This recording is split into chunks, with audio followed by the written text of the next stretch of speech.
मेरे को लग रहा है एनएफआरए छूटेंगे आज। 135 सर सीएसआर बहुत इंपॉर्टेंट है, सीएसआर में भी अमेंडमेंट है, सुन लो फटाफट बता रहा हूं। सबसे पहले सर जब हम सीएसआर की बात करते हैं ना, दो चीजों की बात करेंगे हम, CSR committee, CSR expenditure. CSR committee, CSR sir अभी तक भी नहीं याद की कोई बात नहीं, अभी रट लो 135, रट लो मेरे साथ, बहुत कॉन्सेप्चुअल, बहुत इजी, बहुत इंटरेस्टिंग और बहुत प्रैक्टिकल है सर। सीएसआर में दो चीजें बात करेंगे, कमिटी का, एक एक्सपेंडिचर का। कमिटी कौन बनाएगा सर? सीएसआर कमिटी मतलब क्या? वो कमिटी जो सीएसआर पे पूरा ध्यान देगी। कमिटी कौन बनाएगा? हर कंपनी बनाएगी क्या? नहीं। लॉ ने बोला वो कंपनी जिसका नेटवर्थ 500 करोड़ या उससे ज्यादा है, टर्नओवर 1000 करोड़ या उससे ज्यादा है, या नेट प्रॉफिट 5 करोड़ या उससे ज्यादा है। तुम देखो फ्लक्चुएशन 500 करोड़, 1000 करोड़, 5 करोड़। 500 करोड़ का क्या नेटवर्थ, 1000 करोड़ का टर्नओवर और 5 करोड़ का नेट प्रॉफिट, तीनों में से कोई भी इक्वल टू या ज्यादा है तो क्या हो जाएगा? आपको सीएसआर कमिटी लग जाएगा। सर ये तीनों कंडीशन मीट होने चाहिए कि any one of them, any one of them. Net worth 500 crore और मोर, टर्नओवर 1000 करोड़ और मोर, नेट प्रॉफिट 5 करोड़ और मोर, ये तीनों में से कोई भी कंडीशन मीट हुए प्रीसीडिंग फाइनेंशियल ईयर में तो आपको सीएसआर कमिटी बैठानी पड़ेगी। उसके बाद सर एक बात बताओ, सीएसआर कमिटी में कितने लोग होंगे? तो मैंने कहा सीएसआर कमिटी में 3 डायरेक्टर होंगे, जिसमें से एक डायरेक्टर इंडिपेंडेंट होगा। 3 डायरेक्टर होंगे जिसमें से एक इंडिपेंडेंट होगा। पर सर अगर वो कंपनी को इंडिपेंडेंट डायरेक्टर का प्रोविजन एप्लीकेबल ही नहीं है तो फिर मत बैठाना, तो फिर बचे हुए 2 डायरेक्टर बैठा लेना। सर अगर वो कंपनी प्राइवेट कंपनी है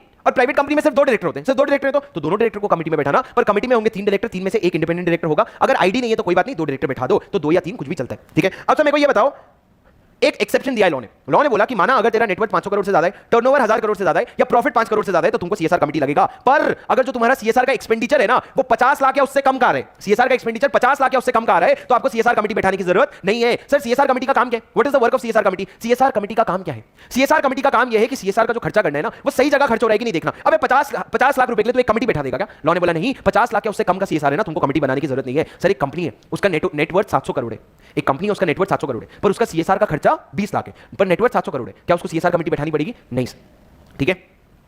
अब सर ये तो हो गया सीएसआर कमिटी का। सीएसआर कमिटी आपने बना ली, वो ठीक है। अब सर सीएसआर कमिटी के बारे में कौन है सीएसआर कमिटी में, वो आप अपने बोर्ड रिपोर्ट में डिस्क्लोज करोगे। बोर्ड रिपोर्ट में आप बताओगे कि सीएसआर कमिटी में कौन-कौन लोग आते हैं। उसके बाद समझो सीएसआर कमिटी का फंक्शन क्या है, व्हाट इज द फंक्शन, काम क्या है सर सीएसआर कमिटी का? सर सबसे पहला काम है सीएसआर कमिटी एक सीएसआर पॉलिसी बनाएगी। क्या बनाएगी? सीएसआर पॉलिसी बना के बोर्ड को देगी, बोर्ड उस पॉलिसी को अप्रूव करेगा। उस पॉलिसी को अप्रूव होने के बाद उस पॉलिसी के हिसाब से खर्चा करना पड़ेगा, वो खर्चा आप करोगे। सर सीएसआर पॉलिसी में आप क्या लिखते हो? सीएसआर पॉलिसी में आप लिखते हो कि मैं रिलायंस इंडस्ट्रीज हूं तो मैं रिलायंस अपने सीएसआर का खर्चा कहां पे करना चाहता हूं, क्या मैं हेल्थ को प्रमोट करना चाहता हूं, क्या मैं एजुकेशन को प्रमोट करना चाहता हूं, वो सारी चीजें आप अपने पॉलिसी में लिखोगे और उस हिसाब से खर्चे करोगे। ये पॉलिसी बनाना, अप्रूव करवाना, उसके हिसाब से खर्चा करना किसका काम? ये आपके सीएसआर कमिटी का काम।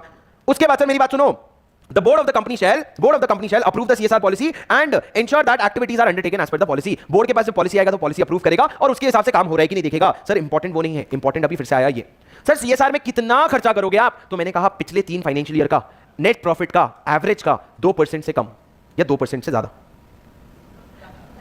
मिनिमम 2%। सर सीएसआर खर्चा कितना करोगे? Average net profit of preceding 3 financial year निकालो, उसका 2% निकालो, उससे ज्यादा खर्चा करोगे आप। सर अगर मेरे पिछले 3 साल में नेट प्रॉफिट था 100 करोड़, 200 करोड़, 300 करोड़, तो मैं करंट ईयर में कितना खर्चा करूंगा?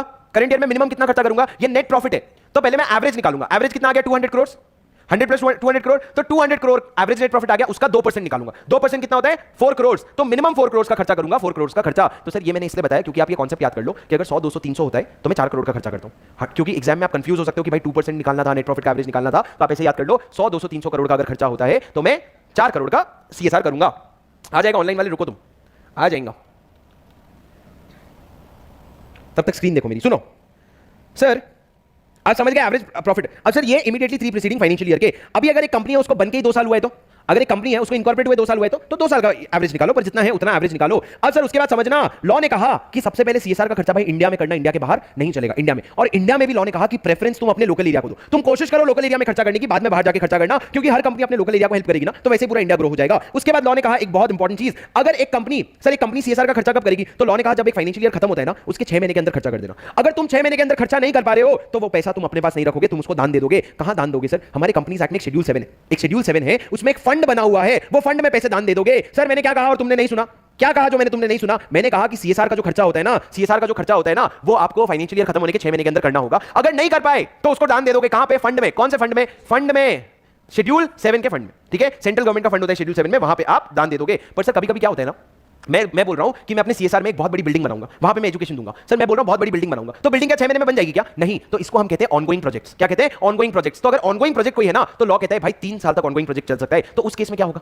अगर कोई ऑनगोइंग प्रोजेक्ट चल रही है तो सर मान लो फाइनेंशियल ईयर 2021 था, मान लो फाइनेंशियल ईयर 21-22 था, ठीक है। इसका खर्चा मेरे को कब तक करना था? 6 महीने के अंदर। पर सर मैं तो ऑनगोइंग प्रोजेक्ट में कर रहा हूं ना, तो मैं तो खर्चा कर ही नहीं पाऊंगा। तो लॉ ने बोला कोई बात नहीं, तू एक काम कर, अगर ऑनगोइंग प्रोजेक्ट का पैसा है ना तो जब फाइनेंशियल ईयर खत्म होता है उसके 30 दिन के बाद एक सेपरेट बैंक अकाउंट में डाल दे। किधर? एक सेपरेट बैंक अकाउंट में। वो सेपरेट बैंक अकाउंट में 3 साल के लिए रखना। अगर वो 3 साल तक भी नहीं खर्च कर पाए ना तो उसके 30 दिन के बाद तू डाल देना उसको फंड में। तुम नहीं समझे क्या? कि तुम समझे? स्क्रीन गायब हो गई। सर मैंने क्या बोला, फाइनेंशियल ईयर 21-22 है, 21-22 खत्म होने के बाद आइडियली 6 महीने तक खर्चा करना था, पर अगर ऑनगोइंग प्रोजेक्ट था, ऑनगोइंग प्रोजेक्ट मतलब कैसे, थोड़ा लंबा समय लगेगा, 10 साल तक चला लूं क्या, नहीं भाई 3 साल मैक्सिमम। तो लॉ ने क्या बोला, पैसे को साइड में खिसका और 30 डेज के अंदर अंदर किधर डाल देने का, एक सेपरेट बैंक अकाउंट में। उस अकाउंट में कितने साल के लिए रखने का, 3 साल के लिए। उसके बाद भी अगर खर्चा नहीं हुआ ना तो 30 दिन के अंदर किधर डाल देने का, फंड में। कौन से फंड में, शेड्यूल 7 वाले फंड में। समझा सर आपको? ठीक है सर। एक next very important provision, very very very very very important provision. Sir अगर मेरे को अगर सीएसआर का खर्चा 5 करोड़ का करना था, लॉ ने बोला 5 करोड़ का सीएसआर का खर्चा करना है, मैंने 10 करोड़ का खर्चा कर दिया, तो क्या वो बच्चा एक्स्ट्रा पैसा जो मैंने खर्च किया है वो मेरे को बाद में सेट ऑफ मिलेगा?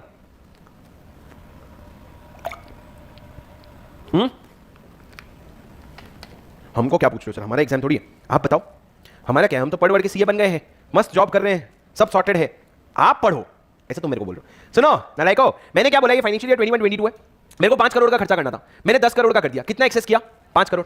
अब फाइनेंशियल ईयर 22-23 की बात करते हैं, मेरे को 10 करोड़ का खर्चा करना था, मैंने खर्चा किया 5 करोड़। क्यों पता है? मैंने बोला अरे पिछले साल का 5 करोड़ है ना, सेट ऑफ मिल जाएगा, चलेगा क्या? सर पहले नहीं चलता था, पहले के जमाने में, अपने भिड़े भाई के जमाने में नहीं चलता था, अभी चलता है सर। अभी आप सेट ऑफ कर सकते हो, कितने साल तक सेट ऑफ कर सकते हो, जिंदगी में सेट ऑफ करूं क्या? लॉ ने कहा सेट ऑफ करोगे अगले 3 फाइनेंशियल ईयर तक, वो भी सक्सीडिंग 3 फाइनेंशियल ईयर, उसके बाद सेट ऑफ नहीं कर सकते, पर आपको बोर्ड का रेजोल्यूशन लेना पड़ेगा। क्या लेना पड़ेगा? बोर्ड का रेजोल्यूशन। सर अब एक हाई लेवल कॉन्सेप्ट बता रहा हूं, सुन लो, एक बार बताऊंगा सिर्फ, रिपीट नहीं करूंगा। सुनो सर, मेरे को अगर ये फाइनेंशियल ईयर 21-22 की बात करते हैं, प्लीज एक बार सुन लो, सरप्लस का कॉन्सेप्ट बता रहा हूं, बहुत लॉजिकल है, बहुत लॉजिकल है, एक बार बस सुन लो मेरे से। सर अगर आपको 5 करोड़ का खर्चा करने बोले थे, 5 करोड़ का खर्चा करने के लिए मैं यहां पे एक बिल्डिंग बना रहा था, अब वो बिल्डिंग बनाते बनाते नीचे मैंने एक चंदा का डब्बा रख दिया, मैंने बोला डोनेशन डाल के जाओ जिसको डोनेशन डालना है। अब मैं 5 करोड़ अपना खर्चा कर रहा हूं, ठीक है, मेरे को एक्चुअली सीएसआर का खर्चा सिर्फ 3 करोड़ का करना था, पर मैं 5 करोड़ कर रहा हूं, तो मैं कितना एक्सेस कर रहा हूं, 2 करोड़ एक्सेस खर्चा मैं ऑलरेडी कर रहा हूं। हुआ क्या, अब जब मैं वो 5 करोड़ खर्चा कर रहा हूं तो मैंने चंदा का डब्बा रखा, वो चंदा डालते डालते वहां पे 1 करोड़ रुपए का डोनेशन आ गया। क्या आ गया? 1 करोड़ का डोनेशन आ गया। सर ये 1 करोड़ मेरे पैसे है क्या? ये 1 करोड़ का मैं क्या करूंगा? लॉ ने बोला वो जो 5 करोड़ जिस प्रोजेक्ट में खर्चा कर रहे हैं ना, उसी प्रोजेक्ट में तेरे को खर्चा करना पड़ेगा। तो उस प्रोजेक्ट में मैंने कितना खर्चा कर दिया सर? 5 करोड़ की जगह 6 करोड़ का खर्चा हो गया। अब मैं अगले साल सेट ऑफ मांग रहा हूं, तो मैं सेट ऑफ कितने का मांगूंगा, 2 करोड़ का कि 3 करोड़ का? सर एक्सेस कितना स्पेंड हुआ है? 3 करोड़ एक्सेस हुआ है ना सर। एक्सेस मेरे जेब से तो 2 ही करोड़ गया ना, वो जो 1 करोड़ मैंने खर्चा किया वो तो सरप्लस था, वो सरप्लस मेरे को किधर से आया? मेरे को उसी प्रोजेक्ट से आया, वो सरप्लस तेरा खुद का नहीं है भाई। सर मैंने ये कॉन्सेप्ट आपको 3 कॉन्सेप्ट समझाए, ये 3 अलग अलग कॉन्सेप्ट है। पहला कॉन्सेप्ट ये है कि आपको सेट ऑफ मिलता है, दूसरा कॉन्सेप्ट ये है सरप्लस होता क्या है, और तीसरा कॉन्सेप्ट ये है कि सरप्लस का सेट ऑफ नहीं मिलता है। ठीक है, वो यहां पे लिखा है सर। कैसे लिखा? अगर ये एग्जांपल नहीं होता तो तुम समझो क्या लिखा है। Where a company spends an amount in excess of requirement, such excess amount may be set off against requirement to spend under subsection 5 up to immediately succeeding 3 financial year, provided that such excess amount shall not include the surplus arising out of such CSR activity. ये अपन समझेंगे, ये अपना बचा है अभी, ये अपन थोड़ी देर में समझेंगे क्या लिखा है। such excess amount shall not include the surplus arising out of CSR activities. समझेंगे, बचा है, समझेंगे, बचा है कि समझ लिया हो गया? अरे अभी यही समझाना बेटा, आपके एक्सेस अमाउंट में सरप्लस नहीं आएगा। सर ये जो रूल्स थे ना, मैं आपको बता देता हूं, अपने आपको ना ये रूल्स पे क्वेश्चन बैंक में एक भी क्वेश्चन नहीं मिलेगा। तो सर क्यों हम इतना पढ़ रहे हैं? अबे क्वेश्चन बैंक में इसलिए नहीं मिलेगा क्योंकि ये रूल आया है 2 साल पहले, आपके मॉड्यूल में इंक्लूड हुआ है 1.5 साल पहले। अब आना शुरू होएगा ना एक बार, तो रुकेगा नहीं। तो ये मत सोचना रूल्स हमारे क्वेश्चन बैंक में नहीं, मतलब एग्जाम में नहीं आया है, ये आना बचा है, ड्यू है, इसलिए हम पढ़ रहे हैं। सर मैंने क्या कहा, एक्सेस अमाउंट का आपको सेट ऑफ मिलेगा। अब sir transfer ongoing project to a special account, ongoing project क्या है सर? जो मैंने 3 साल का प्रोजेक्ट बोला, तो वही मैंने बोला 30 दिन के अंदर एक स्पेशल अकाउंट में डालना। स्पेशल अकाउंट का नाम है अनस्पेंड सीएसआर अकाउंट। क्या है? अनस्पेंड सीएसआर अकाउंट। उसमें 3 फाइनेंशियल ईयर तक रखोगे, उसके बाद अगर नहीं हुआ तो 30 दिन के अंदर क्या करोगे? उसको 30 दिन के अंदर नए फंड में, उसको वो फंड में ट्रांसफर कर दोगे। अब सर अगर डिफॉल्ट हुआ, अगर कॉन्ट्रावेंशन हुआ, क्या हुआ? अगर कॉन्ट्रावेंशन हुआ तो कंपनी को लायबिलिटी लगेगी, ऑफिसर इन डिफॉल्ट को भी लायबिलिटी लगेगी। कंपनी को कितनी पेनल्टी लगेगी सर? कंपनी को कितनी लगेगी? Lower of 2 times of the amount involved और 1 करोड़, दोनों में से जो भी लोअर है। और ऑफिसर इन डिफॉल्ट को lower of 1/10 of the amount, मतलब 10% और 2 लाख रुपीस। कंपनी को कितना है सर? दुगना, दुगना लगान देना पड़ेगा, पर ऑफिसर इन डिफॉल्ट को 1/10। कंपनी का मैक्सिमम कितना है? 2 करोड़, और ऑफिसर का 2 लाख। 2 करोड़ 2 लाख, देख 1 करोड़, सॉरी 1 करोड़ और 2 लाख। समझे सर? समझे? आगे बढ़े सर। ये तो था एक्ट, अब है रूल्स। बहुत आसान है, कोई टेंशन नहीं है, फटाफट खत्म हो जाएगा। सर सुनो, सीएसआर के रूल्स में कुछ इंपॉर्टेंट डेफिनेशंस है। सबसे पहले कॉर्पोरेट सोशल रिस्पांसिबिलिटी का मतलब क्या होता है? सीएसआर का खर्चे का मतलब क्या होता है? सर मैं आपको थोड़ी चीजें पूछूं, बताओगे? अगर मैं इंडिया के बाहर जाके खर्चा कर रहा हूं, क्या वो सीएसआर माना जाएगा? नहीं, नहीं माना जाएगा। सर क्या मैं अगर मैं अपने एम्प्लॉइज के बच्चों के लिए मैंने एक स्कूल खुलवा दी, मैंने एक स्कूल खुलवा दी जिसमें मेरे एम्प्लॉइज के बच्चे जाते एजुकेशन फ्री में, क्या वो सीएसआर माना जाएगा? नहीं माना जाएगा। क्यों? क्योंकि मैं एम्प्लॉइज को दे रहा हूं एक ना एक तरीके से, मैं उनको सैलरी में पैसे कम दे रहा हूंगा, तो उसको सीएसआर नहीं माना जाएगा। और अगर सर मैंने एक कैंसर का एक कैंपेन था, मैंने उसको स्पॉन्सर कर दिया और स्पॉन्सर में बड़ा बड़ा बैनर लगाया, रिलायंस इंडस्ट्रीज लिमिटेड, क्या उसको सीएसआर माना जाएगा? नहीं, तुम अपना मार्केटिंग बेनिफिट निकाल रहे हो उसमें से। सर मैंने पॉलिटिकल कंट्रीब्यूशन किया, नहीं। तो सर 6 चीजें ऐसी होती है जो सीएसआर नहीं मानी जाती है। पहला, स्पॉन्सरशिप, अगर आपने स्पॉन्सरशिप किया जिससे आपको मार्केटिंग बेनिफिट्स हो रहे हैं। दूसरा, अगर तुमने पॉलिटिकल कंट्रीब्यूशन किया, सेक्शन 182 है जो पॉलिटिकल कंट्रीब्यूशन की बात करता है, अगर तुमने पॉलिटिकल कंट्रीब्यूशन किया। तीसरा, अगर एम्प्लॉइज के बेनिफिट के लिए खर्चा किया। चौथा, अगर लॉ के कंप्लायंस के लिए खर्चा किया। अरे अगर मैं एनवायरमेंट को डैमेज करता हूं तो लॉ ने बोला तू 2 करोड़ रुपए खर्च करके यहां पे पेड़ उगाएगा, वो सीएसआर है क्या? नहीं भाई, वो तो लॉ मेरे को बोल रहा है ना। फोर्थ, अगर मैंने फॉरेन में खर्चा किया। सर पर एक बात बताऊं क्या? विराट कोहली है, अगर विराट कोहली को क्रिकेट सिखाने के लिए मैं इंडिया के बाहर लेके गया और उधर बाहर में पैसा दे रहा हूं, मेरी कंपनी है रिलायंस, हमने बोला हमको स्पोर्ट्स प्रमोट करना है, तो अपन विराट कोहली को प्रो लेवल की ट्रेनिंग देंगे, तो हम उसको लेगा यूएस, मान लो, ठीक है। तो वहां पे अगर ले जाकर के ट्रेनिंग दे रहे हैं हम, तो क्या वो ट्रेनिंग का खर्चा सीएसआर माना जाएगा? फॉरेन में हो रहा है सर खर्चा, माना जाएगा। सर अगर आप स्पोर्ट्स इंडिया के स्पोर्ट्समैन को अगर इंडिया के बाहर या फिर इंडिया में ही अगर नेशनल लेवल या इंटरनेशनल लेवल का ट्रेनिंग लेके जा रहे हो, तो वो खर्चा ये माना जाएगा। ये लॉ के लिए इंपॉर्टेंट नहीं है, लेकिन ये लिखा था और तुम्हारे लिए ये इंटरेस्टिंग है। ये चैप्टर में इसके अलावा तुम्हारे लिए कोई चीज इंटरेस्टिंग थी क्या? नहीं ना, तुमने बोला विराट कोहली का नाम आ गया ना, बस आगे बढ़ो सर। बिजनेस, अगर आप अपने ऑर्डिनरी कोर्स ऑफ बिजनेस में कोई भी खर्चा कर रहे हो, उसको सीएसआर नहीं माना जाएगा। Sir spell FB, spell FB, SPEL, S sponsorship, P political, E employee, L law, F foreign, B business. ये 6 में से कोई भी खर्चा अगर आप कर रहे हो तो उसको सीएसआर नहीं माना जाएगा। सर नेट प्रॉफिट का डेफिनेशन, नेट प्रॉफिट मतलब जो हमारे कंपनीज एक्ट में निकलता है वो नेट प्रॉफिट होगा। पर सर मेरे को एक बात बताओ, मैं रिलायंस हूं, मेरी इंडिया से 100 करोड़ का प्रॉफिट है, बाहर यूएस से 50 करोड़ का प्रॉफिट है, मेरा नेट प्रॉफिट कितना हुआ? 100 करोड़ और 50 करोड़, नेट प्रॉफिट कितना हुआ? 100 करोड़। नेट प्रॉफिट हुआ 100 करोड़, फॉरेन प्रॉफिट मत लेना। सर सीएसआर का कॉन्सेप्ट सिंपल है, इंडिया के बाहर ना खर्चा करना, ना इंडिया के बाहर की कमाई को इंक्लूड करना, इंडिया में जो कमाया उसको इंडिया में खर्चा करना। नेट प्रॉफिट में वो चीजें नहीं आएगी। एक और चीज बता दे रहा हूं sir, soon low sir, soon low please. ये एच लिमिटेड है, ये एस लिमिटेड है। सर एस लिमिटेड भी सीएसआर करता है, एच लिमिटेड भी सीएसआर करता है।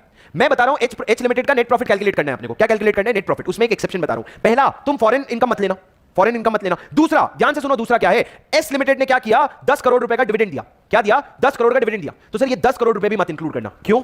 क्यों? क्योंकि सर ये 10 करोड़ किसका प्रॉफिट था? एस लिमिटेड का प्रॉफिट था, और एस लिमिटेड ने इस प्रॉफिट पे सीएसआर का खर्चा तो कर दिया है ना।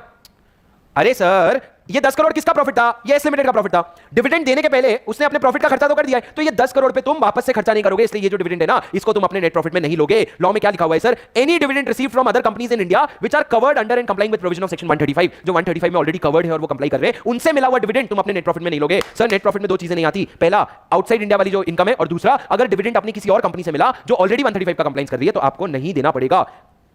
सर सीएसआर इंप्लीमेंटेशन वगैरह ठीक है, सीएसआर इंप्लीमेंटेशन। सर मैं रिलायंस इंडस्ट्रीज लिमिटेड हूं, सिंपल सा एक कॉन्सेप्ट सुन लो। अगर मैं रिलायंस इंडस्ट्रीज लिमिटेड हूं, मैं अपने सीएसआर का खर्चा मेरा आया 50 करोड़ का, वो खर्चा मैं कैसे करूंगा? या तो मैं खुद कर सकता हूं, या तो फिर मैं दे दूंगा किसी सेक्शन 8 कंपनी को, या मैं दे दूंगा किसी पब्लिक ट्रस्ट को, मैं बोलूंगा तुम लोग ना खर्चा कर लो। पर सर मैं अगर किसी सेक्शन 8 कंपनी को दे रहा हूं ना पैसा, वो लोग रजिस्टर्ड होने चाहिए। रजिस्टर्ड कैसे? तुम आरओसी के पास जाओ, अप्लाई करो, आरओसी तुमको एक रजिस्ट्रेशन देगा, तुमको जब वो रजिस्ट्रेशन मिल जाएगा ना, तब तुम मेरे से पैसा ले सकते हो कि चलो मैं खर्चा करूंगा। तो तुम लोग सोचो, तुम एक सेक्शन 8 कंपनी खोल सकते हो, तुम जाओगे रिलायंस को बोलोगे तेरा 50 करोड़ दे, तेरा टाटा तू 50 करोड़ दे, अडानी तू 50 करोड़ दे, वो पैसे मिला करके आप कितना ज्यादा इंपैक्ट ला सकते हो एजुकेशन में, हेल्थ में। समझ रहे हो? समझ ही रहे हैं सर, पहले इंटर क्लियर हो जाने तो फिर देखो आप, फिर देखो सर, फिर तो हम दुनिया में हम ही बदलाव लाएंगे, हम ही हमें। फिर तो next rule 5 CSR committee. Sir ये भी हमारे लिए बहुत ज्यादा इंपॉर्टेंट नहीं है। रूल 6 पे आ जाओ, रूल 7 पे आ जाओ, सीएसआर एक्सपेंडिचर। सुनो सर, सर एक और इंपॉर्टेंट क्वेश्चन, इस पे क्वेश्चन आ सकता है, सीएसआर एक्सपेंडिचर। मान लो मेरे को सीएसआर का खर्चा करना है 100 करोड़ का। लॉ ने बोला जो तुम्हारा एडमिनिस्ट्रेटिव ओवरहेड होता है, एडमिनिस्ट्रेटिव ओवरहेड मतलब क्या? चाय मंगवाने का खर्चा, डायरेक्टर का खर्चा, इसका खर्चा, उसका खर्चा, वो लॉ ने बोला 5% से ज्यादा ये सब खर्चा नहीं होना चाहिए, बाकी पूरा 95% एक्चुअल काम में जाना चाहिए। तो लॉ ने क्या कहा? एडमिन ओवरहेड जो है ना, वो 5% से ज्यादा नहीं होना चाहिए। उसके बाद मैंने क्या कहा? सरप्लस। कोई भी अगर सरप्लस आ रहा है, सरप्लस मतलब क्या सर? 5 करोड़ बाहर डब्बा रखा था, 1 करोड़ आ गया, तो वो सरप्लस क्या कंपनी का पैसा है? नहीं। तो कंपनी ने बोला वो जो 1 करोड़ सरप्लस आया उसका क्या करोगे? कंपनी ने बोला जिस प्रोजेक्ट में लगा रहे हो ना, उसी प्रोजेक्ट में लगा दो। पर अगर आप नहीं यूज कर पाए ना उसको, तो आप भेज दो फंड में। किधर? फंड में। शेड्यूल 7 के लिखा है, it is not a part of business profit, it is not a part of business profit, it will be flowed back into the same project. मतलब जिस प्रोजेक्ट में लगे हुए हो उसी में वापस डाल दो। अगर नहीं डाल पाए ना, तो अनस्पेंड सीएसआर अकाउंट में भी डाल सकते हो, ऑनगोइंग प्रोजेक्ट के। पर कहीं भी नहीं खर्चा कर पा रहे हो ना, तो शेड्यूल 7 के फंड में आपको भेजना पड़ेगा, आप उसको अपने पास नहीं रख सकते। सर क्या एक कंपनी कैपिटल एसेट खरीद सकती है? नहीं। क्या नहीं? कैपिटल एसेट मतलब क्या? अगर मैं सीएसआर करना चाहता हूं 100 करोड़ का, तो क्या मैं प्रेस्टीज पॉइंट नहीं खरीद लूं 100 करोड़ देके? क्यों नहीं खरीद सकता? मैं बोलूंगा यहाँ पे एजुकेशन देना है, तुम खरीद सकते हो, पर कंपनी अपने नाम पे मत खरीदना। फिर तो किसी section 8 company, registered public trust के नाम पे खरीदना, तो तू कर सकता है, कैपिटल एसेट खरीद सकता है। Sir last and the most important, CSR reporting. Sir CSR reporting क्या है? आप सीएसआर का काम कर रहे हो तो बताना तो पड़ेगा। तो सर आपको पता है सीएसआर का अलग से रिपोर्ट्स बनाती है कंपनी, जैसे बोर्ड रिपोर्ट बनता है, एनुअल रिपोर्ट बनता है, वैसे ही सीएसआर रिपोर्ट भी बनता है, जहां पे तुम बताओ तुमने क्या काम किया है, क्या इंपैक्ट लाया है, क्या इंपैक्ट लाया है। You will have to show the impact. अब सर एक इंपॉर्टेंट और बहुत यूनिक और नया प्रोविजन इस बार ऐड हुआ है, जो आने के बहुत ज्यादा चांसेस है, impact assessment. Sir impact assessment मतलब क्या हो रहा है? कंपनी को हमने बोला कंपनी अपने प्रॉफिट का 2% खर्चा कर दे, अपने प्रॉफिट का 2% खर्चा कर दे। अब कंपनी किए जा रही है 2% खर्चा, 2% खर्चा। रिलायंस का प्रॉफिट होता है 30,000 करोड़ का, रिलायंस का प्रॉफिट होता है 30,000 करोड़, उसका 2% हो गया 600 करोड़। रिलायंस हर साल 600 करोड़ खर्चा कर रही है। अब वो किधर खर्चा हो रहा है, वो खर्चा करके फायदा क्या हो रहा है, वो भी समझना जरूरी है। तो लॉ कहता है तुमको ना इंपैक्ट असेसमेंट करवाना पड़ेगा कि तुम जो खर्चा कर रहे हो उससे इंपैक्ट क्या हो रहा है। तो रिलायंस ने एक प्रोजेक्ट किया था पानी फाउंडेशन का। क्या प्रोजेक्ट था सर? उसमें उन्होंने एक एरिया का पूरे वाटर को क्लीन करने का रिस्पांसिबिलिटी लिया था और वाटर सेव करने का रिस्पांसिबिलिटी। तो उन्होंने वो प्रोजेक्ट खत्म होने के बाद एक मस्त रिपोर्ट बनाया था, उसमें बताया था हमने कितना पानी बचाया है और पानी का क्वालिटी कितना इंप्रूव हुआ है। इसको कहते हैं सर इंपैक्ट असेसमेंट। पर सर क्या ये इंपैक्ट असेसमेंट हर कंपनी करेगी? नहीं। सिलेक्टेड कंपनी जिनका सिलेक्टेड सीएसआर है। क्या लिखा है? कंपनी जिनका एवरेज सीएसआर ऑब्लिगेशन 10 करोड़ से ज्यादा है पिछले 3 फाइनेंशियल ईयर का। सर पिछले 3 साल का एवरेज सीएसआर ऑब्लिगेशन, एक बार बोलो ये 3 वर्ड, पिछले 3 साल का एवरेज सीएसआर ऑब्लिगेशन। तुम्हारा खर्चा जितना करना था ना वो 10 करोड़ से ज्यादा अगर उसका एवरेज आ रहा है तो आपको इंपैक्ट असेसमेंट करवाना पड़ेगा। सर अभी मैं तो 50 प्रोजेक्ट कर रहा हो सकता हूं, पानी का, एजुकेशन का, हेल्थ का, कौन से प्रोजेक्ट का इंपैक्ट असेसमेंट करवाऊं? कोई भी, किसी का जिसका करवाने का मन है उसका करवा लो, जिसमें 1 करोड़ से ज्यादा का खर्चा हुआ है, जिसमें 1 करोड़ से ज्यादा का खर्चा हुआ है और जिसका असेसमेंट होके 1 साल हो गया, असेसमेंट खत्म हो गया और 1 साल हो गया है, उसका आप क्या करवा, सॉरी असेसमेंट होके नहीं, प्रोजेक्ट खत्म होके 1 साल हो गया है तो असेसमेंट करवाओगे। 1 साल क्यों सर? क्योंकि 1 साल लगता है ना इंपैक्ट पता चलने के लिए। तुमने वाटर क्लीन करवाया तो 1 साल रुक तो जाओ, फिर पता चलेगा तुमको। तो लॉ ने क्या कहा, you will undertake impact assessment through an independent agency. Sir हम खुद नहीं करेंगे, इसके एजेंसी आते हैं और आप वो सीएसआर प्रोजेक्ट का करोगे जिसमें 1 करोड़ से ज्यादा का खर्चा था and which has completed not less than 1 year before undertaking the impact. 1 साल पहले खत्म हो गया है। सर ये एग्जाम में आने के चांसेस हैं। सर क्या ये आपके आईसीआई मॉड्यूल में है? बिल्कुल है। आईसीआई मॉड्यूल के बाहर कुछ भी नहीं आता मेरे को। सुनो सर, मैंने क्या कहा, इंपैक्ट असेसमेंट कौन सी कंपनी करवाएगी? वो कंपनी करवाएगी जिसका पिछले 3 साल में एवरेज सीएसआर ऑब्लिगेशन 10 करोड़ या उससे ज्यादा था। वो एक इंडिपेंडेंट एजेंसी को हायर करेगी, बोलेगी भाई ये मेरा प्रोजेक्ट है, 1 करोड़ से ज्यादा का खर्चा हुआ है और खत्म हुए 1 साल हो गए, इसका असेसमेंट करके बताओ। अब सर मेरे को एक बात बताओ, मैंने एक इंडिपेंडेंट एजेंसी हायर की, उसने मेरे से 2 करोड़ रुपए मांगे। वो 2 करोड़ रुपए क्या सीएसआर है? वो 2 करोड़ रुपए जो उसने मांगे क्या वो सीएसआर का खर्चा है? लॉ ने बोला थोड़ा सा तो देना पड़ेगा ना, ऐसे एकदम मना तो नहीं कर सकते क्योंकि वो सीएसआर के ही इंपैक्ट असेसमेंट कर रहे हैं। कंपनी क्यों वो खर्चा बेयर करेगा? तो सीएसआर के खर्चे में मानना पड़ेगा। पर लॉ ने बोला एक लिमिट लगाते।